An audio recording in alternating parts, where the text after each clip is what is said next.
YouTube, what is up? Today I want to check out Baselard's newest video, why nobody mains Aegis in current meta, and keyword mains, because plenty of people actually still play this character, but a lot of them don't really solo main the character, like Leo, he's mostly known for his Joker, but he's trying to bring back Aegis, Spargo, Cloud, Cosmos, that's Cosmos, and Shuton's more like, you know, all of them are, in my opinion, than Aegis, so yeah, check this out.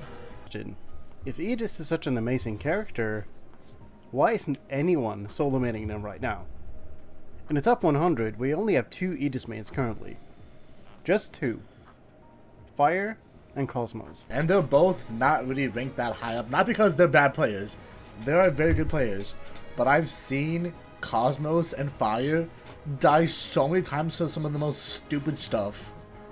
It's actually insane. My goats. Other than that though, Aegis is mainly used as secondaries or for specific matchups. The last time they won anything was Aquila beating Spargo at Kowloon 12 in late 2024. And then Cosmos won against Samba at Glitch Infinite in 2022. A significant time gap.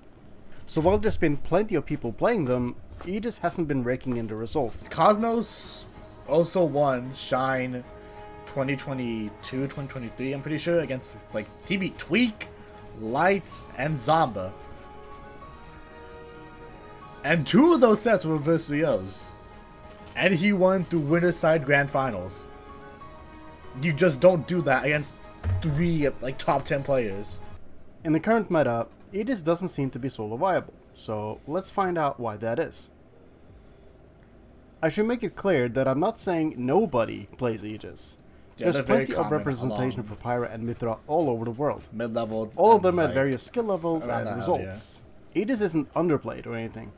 What I am saying though, is that nobody at the top level truly mains Aegis right now. I would say Leo is probably the closest thing we have. Shuton, I feel like he is more Olimar. And Leo did just win Eugene with Aegis and Cloud. Like no Leo, no Joker at all. Sparko hasn't really played the character in a while. I think his last biggest thing with Aegis was Beast Mode Paul was his best Aegis win as of recently, and that was at Gamo. I'm not counting secondaries like Shuton, by the way, even though he's doing very well for himself. Same goes for players who use them for counterpicking. I am speaking strictly about maining. But yeah, strap in, we're gonna have a little history lesson. Many top players would pick them up when Aegis first released in 2021. Yeah. In the West, Spargo, MKLeo, and Cosmos are the main ones that come to my mind. All of them pushed the Aegis meta simultaneously and saw great success too. Spargo even was the first Aegis solo main to win a major. I don't think this was solo Aegis. Spargo even was the first Aegis... As a solo Aegis? Did he go solo Aegis for the... No, there's no way he went solo Aegis for Smash Factor X. No, yeah, because I remember him like fighting Gilyu. Solo main to win a major. No, this wasn't with solo Aegis, I'm pretty sure. After that though, it became much more difficult. People would eventually learn counterplay, and just like that, it was so much harder to success with Aegis in the following years. Cosmos is probably the shining example of just how inconsistent Aegis can be at top level play. 3-0 While he eventually won against Spargo, he hasn't getting been able to do anything by else Kirby. that's notable. I'm not making fun of him, by the way. Oh, the lucky set! It's just the reality of playing Aegis in a bracket setting. Spargo and MKLeo would eventually go back to their previous characters too. Yeah, I haven't seen Leo's would go back to Joker and Byleth, and I don't remember where I read or heard this, so take it with a grain of salt. From what I recall, Spargo didn't really enjoy playing Aegis to begin with. It was more of a, hey, I see potential in this character sort of thing. He literally said he hates the character, but he was able to experience Aegis' flaws firsthand. Oh, that was like Cloud, they are a bit too simplistic and linear in their game plan. Okay, that was a bad name. As we eventually saw, he did switch off of Cloud 2 to play someone more interesting. Yeah. MKLeo was one of the first people who was brave enough to say that Aegis isn't top 10 material after putting a lot of time into them. Okay, this argument, the Aegis is not top 10 argument, I used to be on this, like I used to be on this wagon, you know, saying Aegis is in top 10. I'd say she's around the 8 or 9 difficulty, like number maybe 7. Like, she can be very inconsistent, but I do still think she is a top 10 character. I personally think he's right, but there was nobody around to truly listen to what he had to say. I'll come back to this later. As I said, Aegis is still used as secondaries or for counterpicking, but very few are seeing the value in solo maining them at the current stage of the meta. Not to mention, Aegis hasn't won a single major in 2025, just putting that out there. By the time this video goes live, MKLeo won Eugene-bound Summers. That's fantastic. One win is a great step, but Aegis hasn't won anything in a long time. My hope is that this is the return of the MKLeo Aegis. It's still my favorite. Leo's Aegis, it used to be a lot more focused on his Pyra. Like, he was the one who like pushed the Pyra metagame back in like 22, 23. But now he's been looking a lot more on his Mythra, and his Mythra's combo game is some of the best I've actually seen ever. He utilizes down air in such a way, it's insane. And his like back air conversion game is also insane. So let's get into everyone's least favorite part, the weaknesses of Aegis. Listen, I get flamed every time I bring up the notion that Aegis has weaknesses, so I gotta poke fun at it somehow. Oh, if you so want to do watch I. my previous Aegis weakness videos, here you go. This is actually so true. Like, okay, this is like you know, like clickbaitish thumbnail, I'd say. It's just like, you know, like you're using Nair wrong. You know, how do you properly use neutral air? This is pretty true. Like, Mythra can't really do much in this spot. Like, maybe you grab, but that's if like the Joker like mess up his timing. And yeah, like Mythra is better to, like, you know, do bait and punish rather than just mindlessly approaching. But you can still do that too. But have fun getting bodied out of shield. Corner and description. Regardless of how you feel about them, at the end of the day, Aegis is a sword character that relies on fundamentals. Yeah, she is. Fundamentals basically being how well you understand and play the game. They're very linear in what they want and still play the good old... Yeah, Pyro relies a lot on your opponent approaching you, but if your opponent just knows how to play around Pyro, like not approaching you, like camping you out, then you're forced to switch back to Mythra.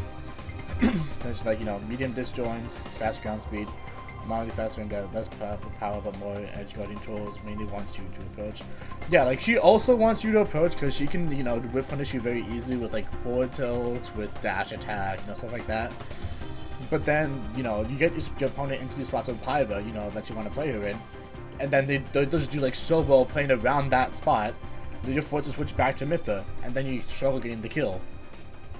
So it's like a very skewed risk reward in your opponent's if they know what to do against Pyra. Because Pyra, I've said it before, she's a gimmick character. Like, if you lose to Pyra, that's kind of just on you, not gonna lie. Sort of game plan of spacing attacks to get punishes. And to give credit where credit is due, they play this game plan very well. They invalidate a lot of the cast, and only really run into problems against the top 20. All this to say, Aegis always has to outplay their opponent in order to win. This combined with their simple swordy game plan makes them less appealing when players might want something more to dig into. Something more technically demanding or interesting.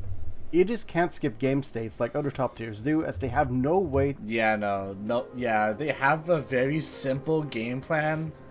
Like, it's very, like, obvious what you should be doing with Pyra Mythra. And because it's so obvious, it leaves a lot of, room for your opponent to adapt and figure out the matchup a lot faster. Because yeah, like Pyro has a projectile, but that's a gimmick move. That move sucks. That's more of a Wi-Fi move than anything. Brute force neutral. No, if you get hit by Mythra dash attack, that's your own fault. Yes. She did not skip neutral.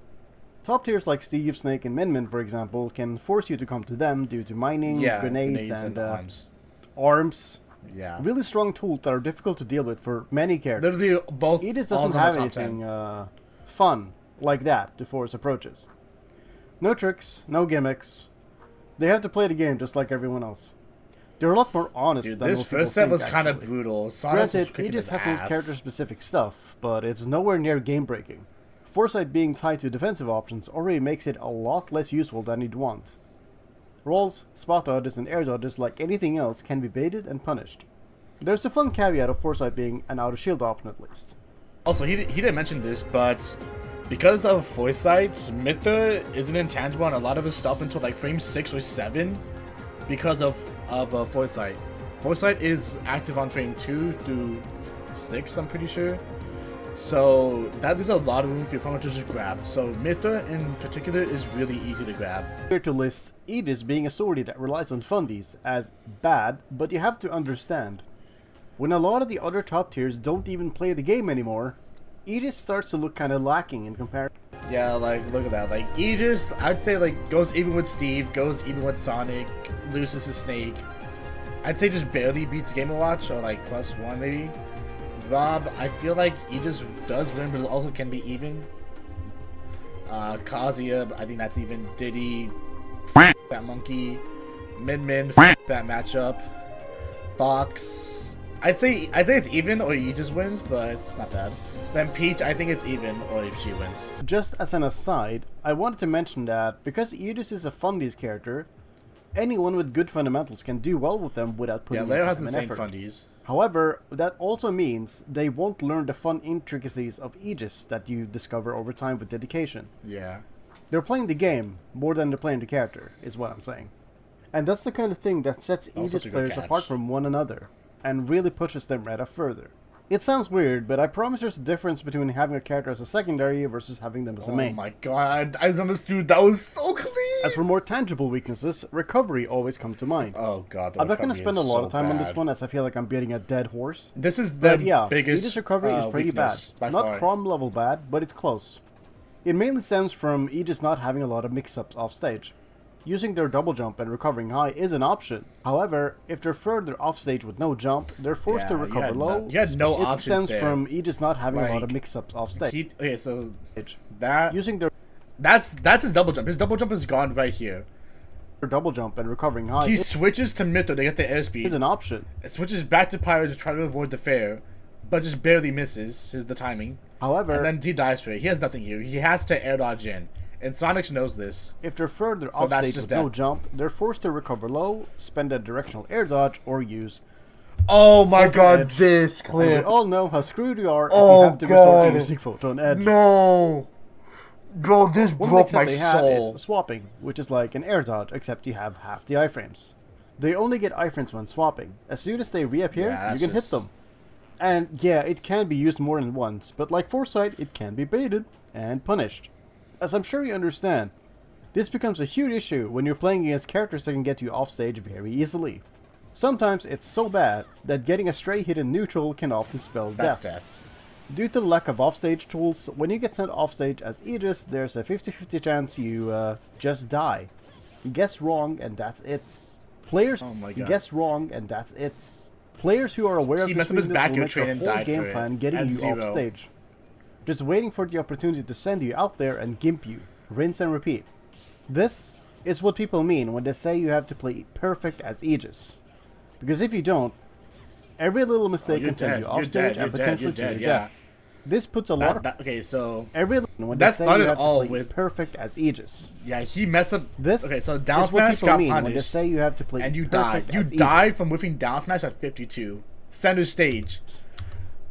Because if you don't... Yeah, that was like a... I think you should have the platform, honestly. That would have been the better option. And right here, you have an option to live. Jump, switch, or like... little mistake can send you off. If you switch to Pyre right there, that's an easy intercept. Like, if he switches like down here, that's such an easy intercept for Pyre. Off stage and potentially to your death. Yeah. This puts a lot of pressure on the player to never mess up. Understandably, a lot of players don't want to deal with that sort of pressure in bracket. Heck, that's death. Even in general. It's why people don't play characters that are good on stage and bad off stage. I admit this recovery. It's so easy to edge guard once you get to that high top level, because people who complain about Pi Mithra a lot are just like low to mid level. Once you get to like that high level, that's when you're like, oh wait a minute, this character just doesn't win for free. I actually have to think. So let's summarize the reasons why Aegis has been falling off and why nobody solo mains them. Aegis since release has been a popular character and thus everyone knows how to play against them, meaning their weak recovery gets taken advantage of more often than not. As long as you know what you're doing, Aegis is very easy to deal with off stage. And she's so easy to make mistakes to never make mistakes because it's so easy for the opponent to edgeguard them. Despite being overtuned in certain aspects, Aegis is still a fundy swordy at the end of the day, and still has to play a swordy neutral. Yeah, I will say she can be a bit overtuned, but she still needs fundies. She still, you know, sticks that swordy game plan. But if your opponent knows how to do it, especially against Pyra, like, what do you do in certain matchups? They can't skip neutral like a lot of other top tiers and still have to play the game. Aegis' tools are not strong enough to brute force neutral, nor can they really force the opponent to approach them. Their game plan is easier to deny compared to, let's say, Steve, Snake, or Sonic. Yeah. Aegis has to outplay their opponent to win, fair and square. In truth, they are a simple, honest character with equally simple goals.